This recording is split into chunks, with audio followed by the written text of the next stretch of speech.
Hello and welcome all my students. This is Professor Patti, and I'm here teaching Social Work 626, Advanced Generalist Practice with Communities.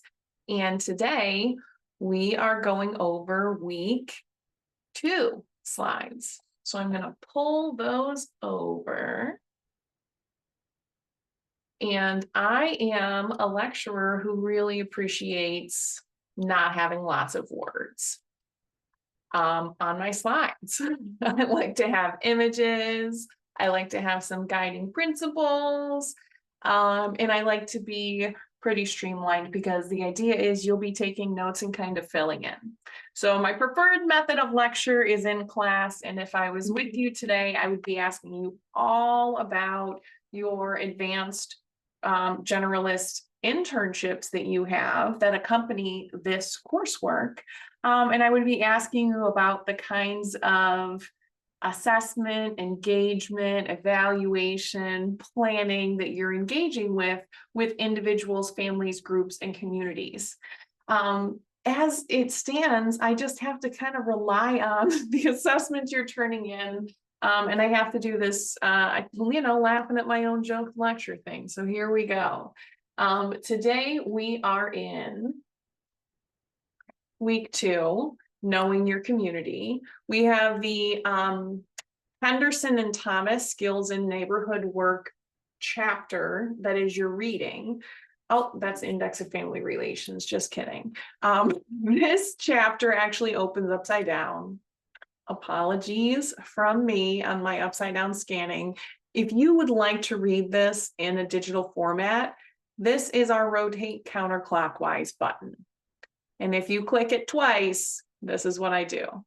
And I love to zoom things in to be at a font where I can read it. Now, Blackboard is not always a fan of letting me move things around. So, especially on my Mac, sometimes it takes a minute to get things where I want them to be. So if you're having these issues reading, you are not alone. In addition to our chapters, chapter 3, which is 16 pages long, double-sided, we also have, sorry, I can't find my breadcrumb here, a video of Professor Patti reading it out loud. So I do encourage you to listen along while you're folding laundry or doing dishes or on the treadmill or doing whatever kind of other tasks that you may need to do. And you're welcome to take notes and be thinking about the assignment that is due this Friday night. So we're drafting an initial plan for your community project. Now, as the interviews progress, you will hear me asking some of the questions, like what are the activities that you engage in to welcome people from your community to join in to your organization? What are the ways that you make your space available to community members? Today, we're talking about the concept of who would we even invite? Excuse me. So who is my neighbor? If you are following along in the syllabus, there is a who is my neighbor, what are we doing, and how do we know what we're doing? Those are the broad concepts for your assignments 1, 2, and 3 that will come a little bit later this semester. But in this case, I decided to show you some of the sources of who my neighbor is and how I find them and what the materials are, or what the direction is that I seek.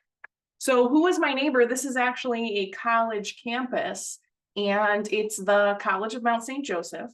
And this is there's like one classroom building that's about this tall and one dorm building that's about this tall. And who is my neighbor on campus? There's actually, when I was living in the dorms, the 6th floor, the top floor, was entirely nuns. So my neighbors were pretty quiet, and we had very strict quiet hours. What is the neighborhood that you are living in? Who lives there?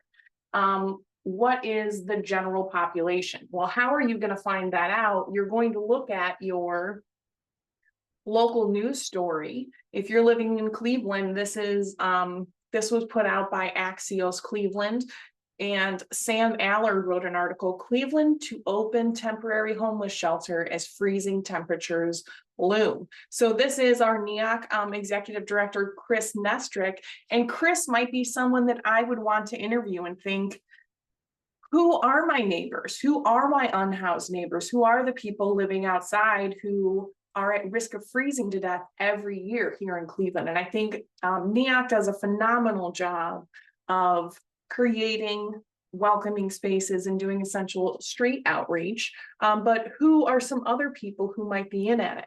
And how would I even find that data? Well, if you're looking specifically at homelessness,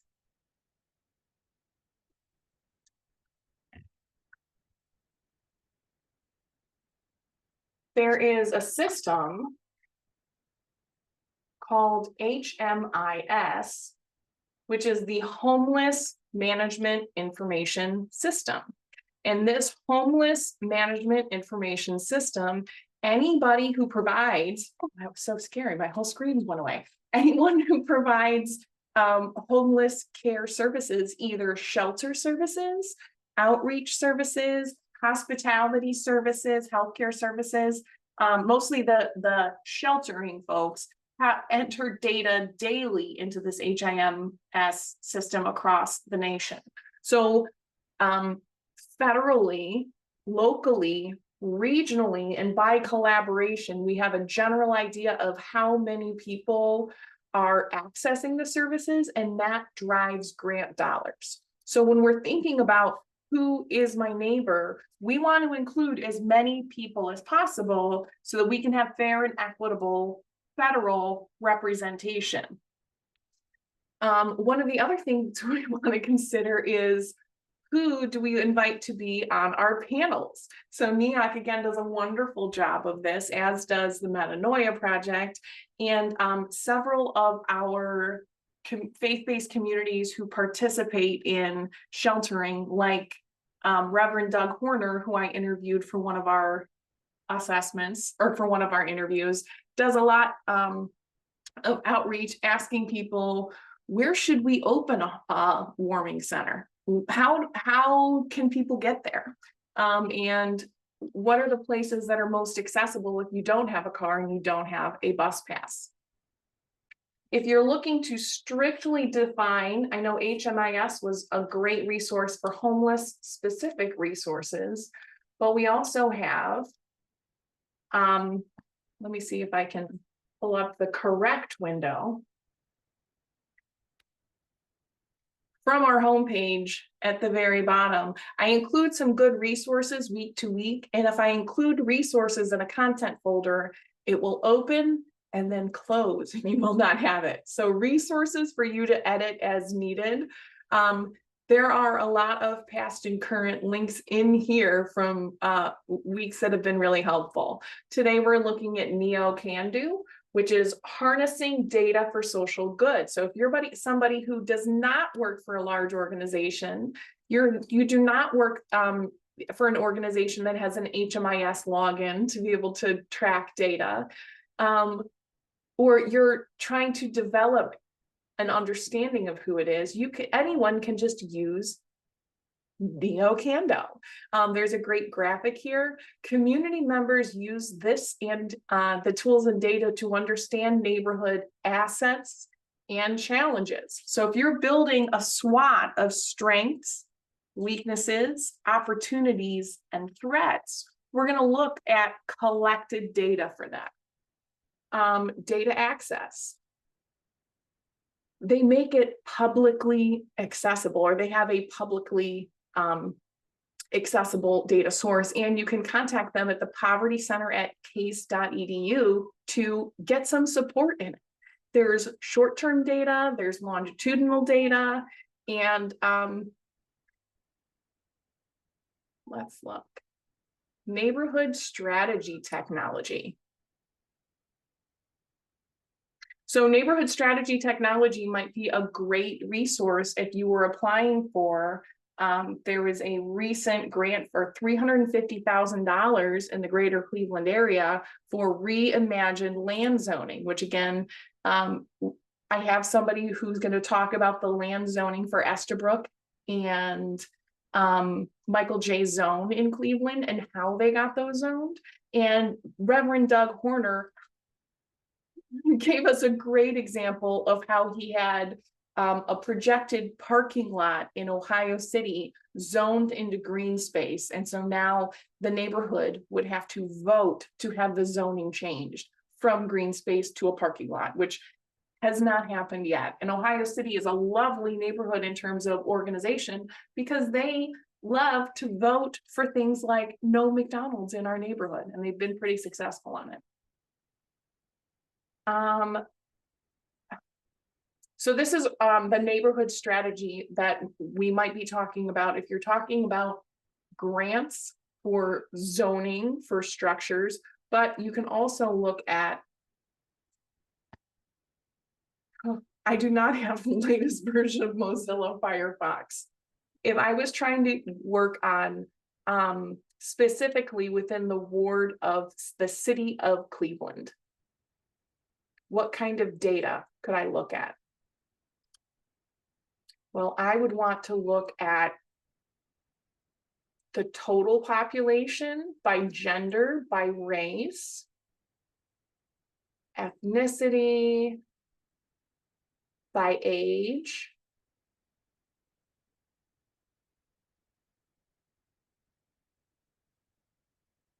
poverty status.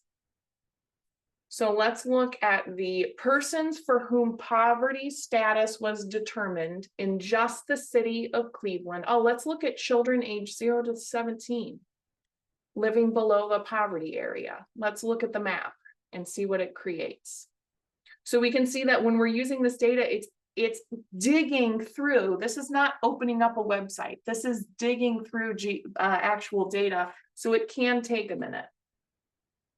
And in the meantime, we twiddle, we whittle, we crochet.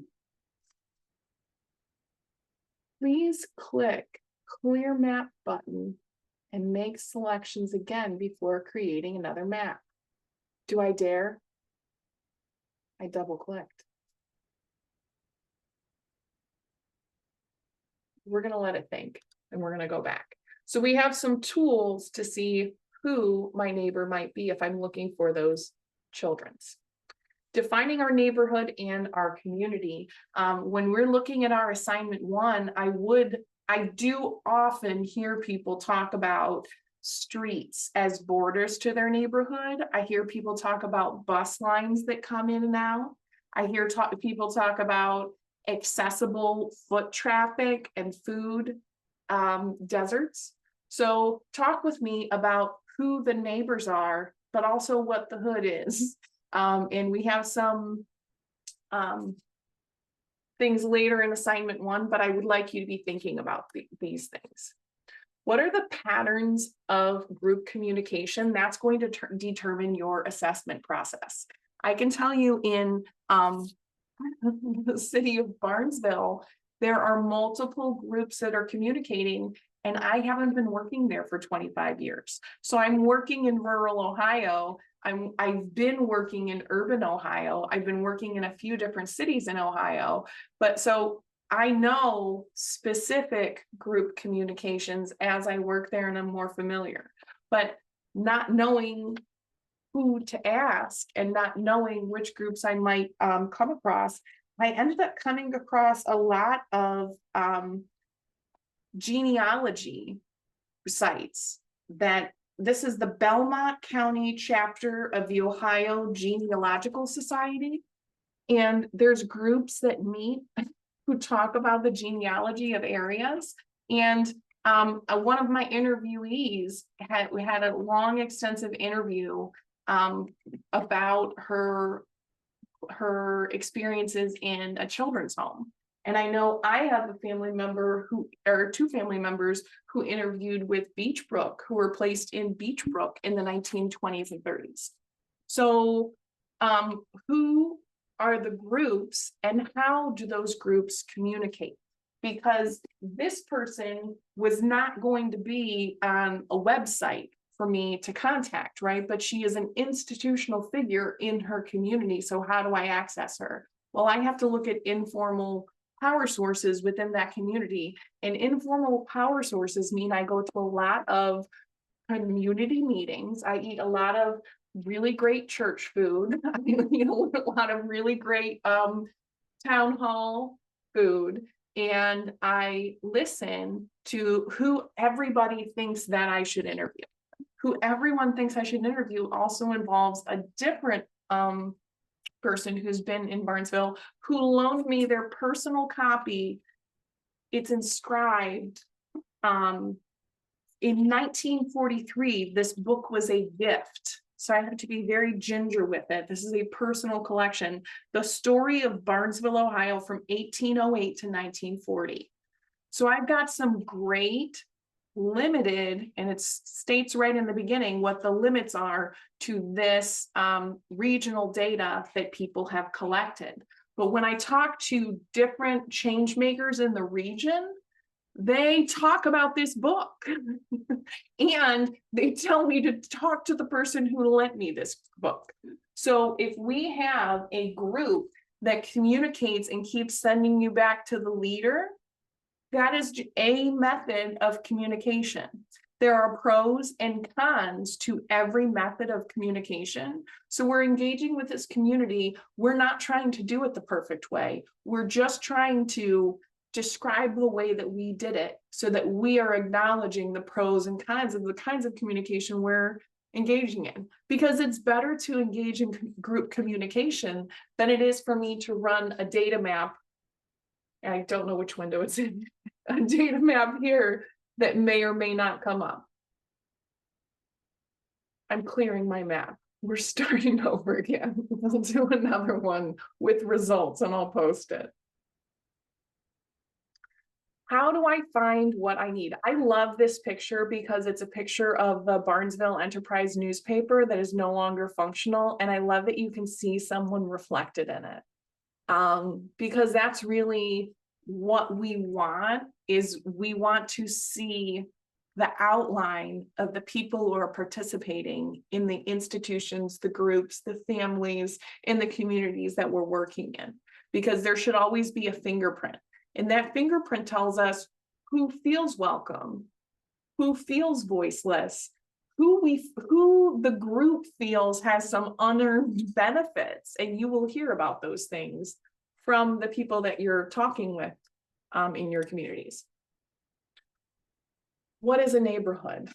A neighborhood, and this is a petition that was read for many years from one of my favorite Catholic priests who had a very neighborhood focused ministry. And I say that because doing street outreach alongside NEOC, I would be interviewing people and talking with them about, where do you go to shower? And where can I send someone if they don't have any boots? And they would say, oh, Father Mark doesn't mind if you sleep on the rectory steps if it's a real bad night, if you're stuck in that neighborhood. Father DiNardo, he let me know about an NA meeting. Father DiNardo, he sent me to St. Vincent de Paul. So he very much had, much like Doug Horner, the doors are open and this building is here for the service of the neighbors who are near here. Reverend Doug Horner also has a wonderful basketball-driven ministry in his neighborhood. So how do we strengthen neighborhoods? This is one of the patterns of communication that you think about a phone tree. If I'm the first person on the tree, I don't really know if person number 5 receives the pattern or not.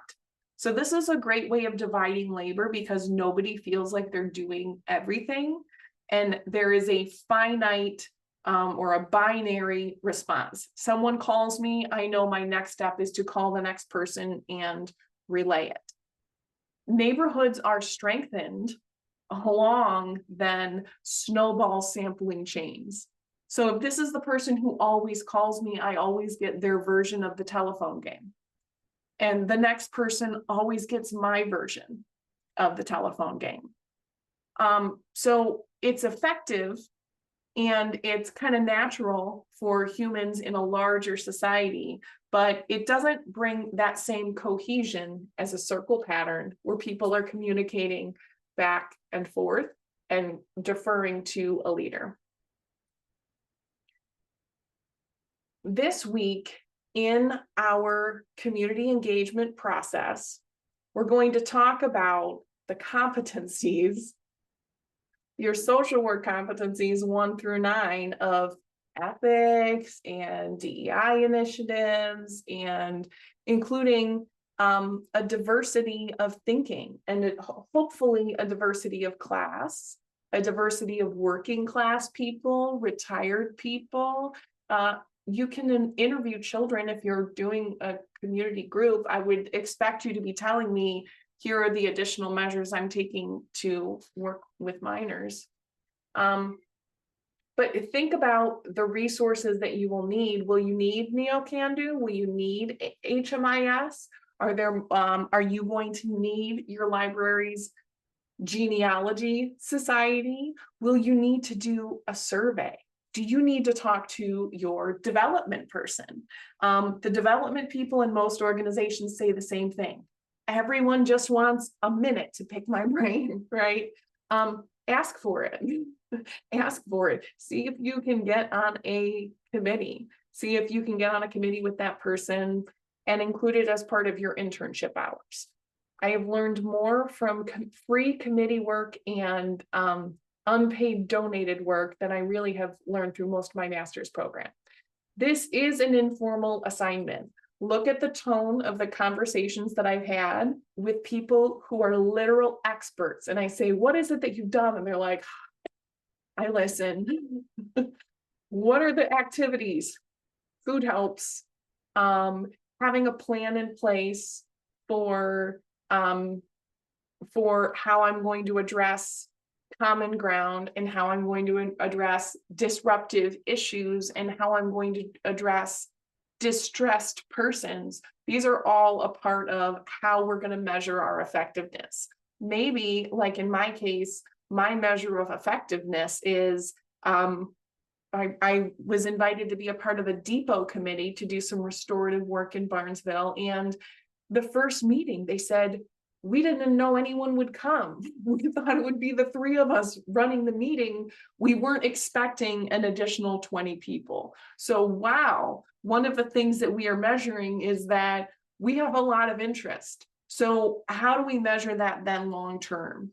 And how do we plan around a lot of interest? And how do we organize a lot of interest? So this is an informal assignment. And again, initially, these assignments were kind of envisioned. We're going to move over to the syllabus. These assignments were envisioned that you were going to come in to your community your second semester of this year, and during 15 weeks you would plan a project, implement a project, evaluate the project, and kind of tell us what you had learned. And I think that's not exactly realistic. I always think it's great to look at the syllabus.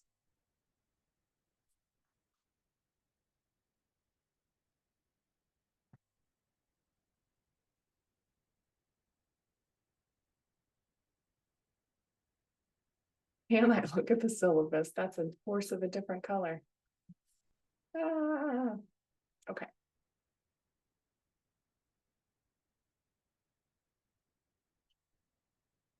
So week 2, journal 2. Let's see if we can get to our assignment. Our initial plan. Draft, I mean, this is not that different than the journal instructions. So your journals are, oh, I've got it. Thank you. Our journals are not something that you are publishing. They're something that I'm hoping in journal 1, which is your competencies, you guys gave me a 1-sentence description and you got it. So I would like you to be building on those sentences so you can use it as a rough draft and fill it in later in the semester for your assignment for your community case analysis and competency experience, because you're talking about competency 1, and then we have some specific prompts, right? So the journal is meant to get you thinking about it and to practice and to have like a pre-test for yourself, for your own thinking of this community, to say, how do I think this is going to go? And then to look at it later, which are 2 interviews so far. And I think I have 3 more last week that I'm pretty confident are going to say the same thing. Oh, what I thought I was doing when I first started out, that's not at all what I ended up doing. I didn't really have a vision of that. And here's how it actually looks versus how I thought it would look.